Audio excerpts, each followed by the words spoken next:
Charlie begins to experience a series of bizarre new eye problems. I was playing tennis with my father, who's 82, and a good friend of his who was also in his 80s, and I was missing every other ball. I couldn't focus on it, and I would completely whiff it as if I had a hole in my racket. And the two octogenarians ended up winning the tennis match. I could not believe it. I said, well, I guess this is just not my game anymore. Assuming he's simply getting too old to play, Charlie gives up tennis and takes up a new hobby in its place, painting. My dad, he always loved art and loves to paint. He has a studio in the garage in his house in Arizona. Charlie throws himself into his painting, but soon he finds that whatever is happening with his eyes is affecting him here as well. His daughter, Molly, is the first to notice.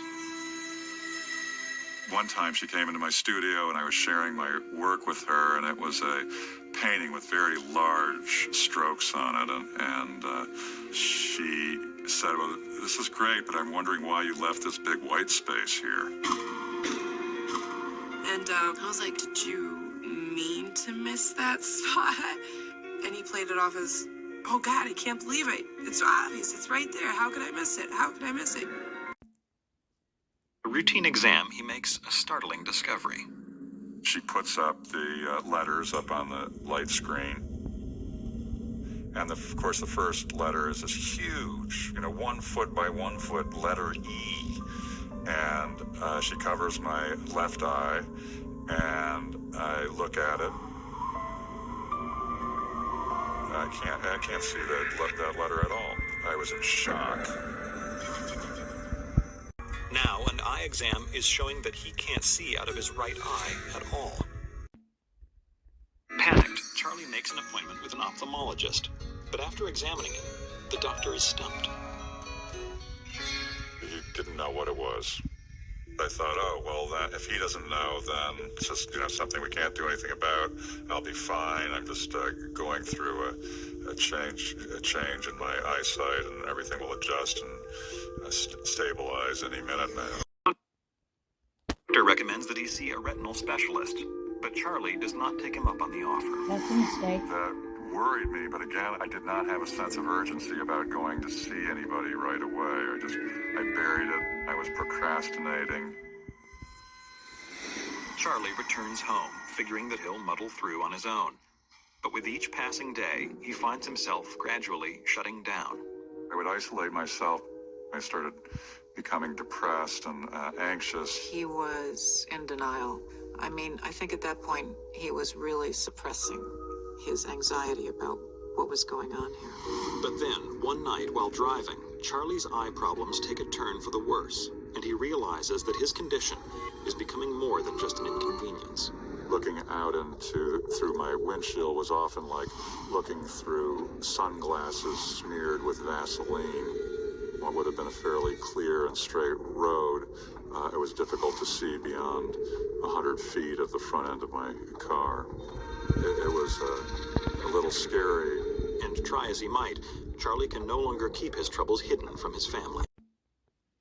He can barely function on his own. He turns to his big sister for help and tells her everything that's been going on. Jessica is floored.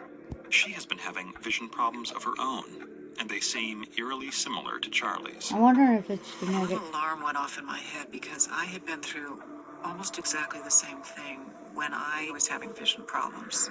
I was on a tennis court, and I remember the lines on the tennis court becoming distorted, so I'd see 2 lines instead of 1. Jessica tells Charlie that he could be suffering from a serious condition.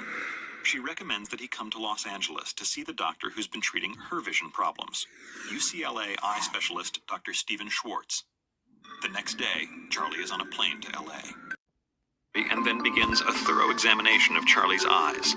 What he finds is alarming.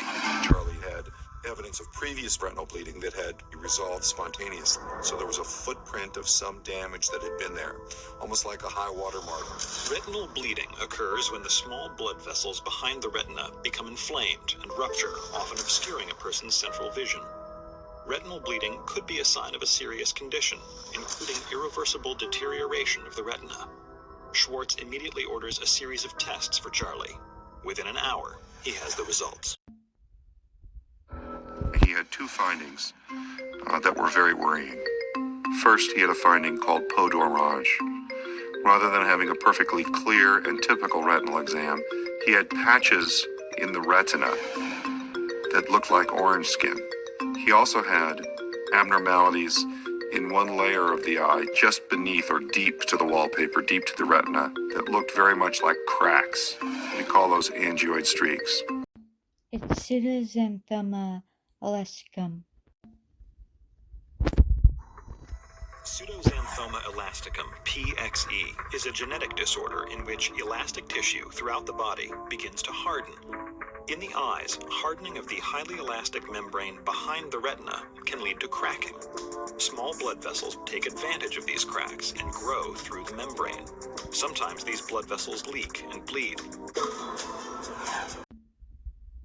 When the retinal bleeding stops, scarring may occur.